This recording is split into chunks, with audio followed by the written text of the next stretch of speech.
Hey everybody, it's Barbara Cape, President of SEIU-West, just giving you a weekly update on some of the things that are happening this week and going into next week as well. So this week, we really want to lift up the members who work in our therapies, the various different departments and classifications. And, when you think about it, this work is really quite valuable because they assist patients and clients to complete their treatment plans. And for occupational therapy and physical therapy in particular, the patients that these members work with are often working to recover strength and mobility as they progress through recovery. And so, the role of folks who work in the therapies can really not be downplayed at all as a key member of our healthcare team. So a tip of the hat to the members who work in the therapies classifications, and thank you very much for the incredible work that you do every single day. This week, we have more done waiting demonstrations happening. Today, we are in Swift Current in front of the Cypress Regional Hospital and the Meadows Long-Term Care Facility for members in the southwest corner to talk about why they are done waiting for a collective agreement and why they are done waiting for this government to step up and actually invest in frontline healthcare staff. And next week, we have more done waiting demonstrations with Saskatoon Home Care on Monday and Rosetown, the home of our Minister of Health, Jim Ryder, and Kindersley will be doing a done waiting demonstration as well.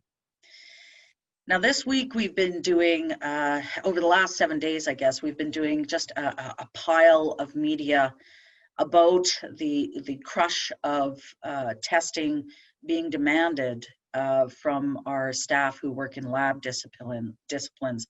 So that's the various levels of medical laboratory technologists, medical laboratory assistants.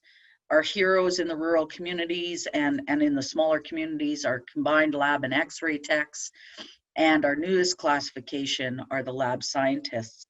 And so the Premier has announced 4,000 tests a day as a benchmark.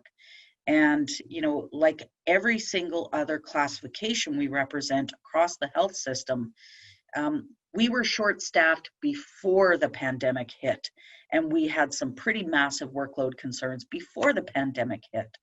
And in the labs, just like everywhere else, the pandemic has merely exacerbated, not merely, I guess, but it has exacerbated the problem with staffing, equipment, having the right group, mix of people in the labs in order to triage samples, test and analyze, and make sure that information gets out. So we have talked with CTV, CBC, we've talked with the Star Phoenix, we've talked with, we're going to talk with Southwest Booster, and we did a live radio spot with CKOM. And we're going to continue to hammer this home until we see some actual relief, and we're going to use that to leverage more relief for all of our classifications, because staffing in healthcare is woefully inadequate, and we need to take action, not just talk about it. We need to take action in order to make some changes in our frontline staffing.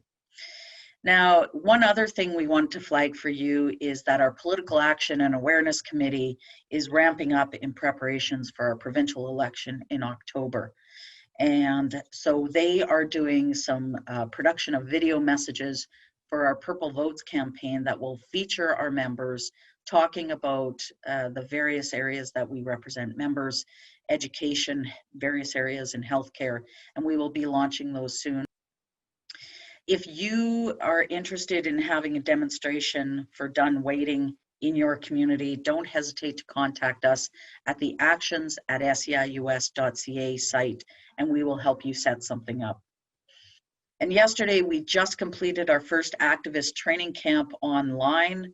We've been moving all of our education online in order to address, the limits and restrictions regarding the public health order of gatherings. So we're not doing education in person, but we're trying to make this a meaningful event and a meaningful opportunity for our members to continue to get active. And so we can't wait to see what our new activists and our more seasoned activists are planning for the next coming months and days and weeks in support of contract bargaining, in support of increased staffing across all of our membership in all of our public sectors. So take care of yourselves. Don't forget to wash your hands. I know that the masking thing is driving some people nuts, but I would rather mask and be safe than not follow the best health advice out there. Take care of yourselves, everybody. Talk to you soon.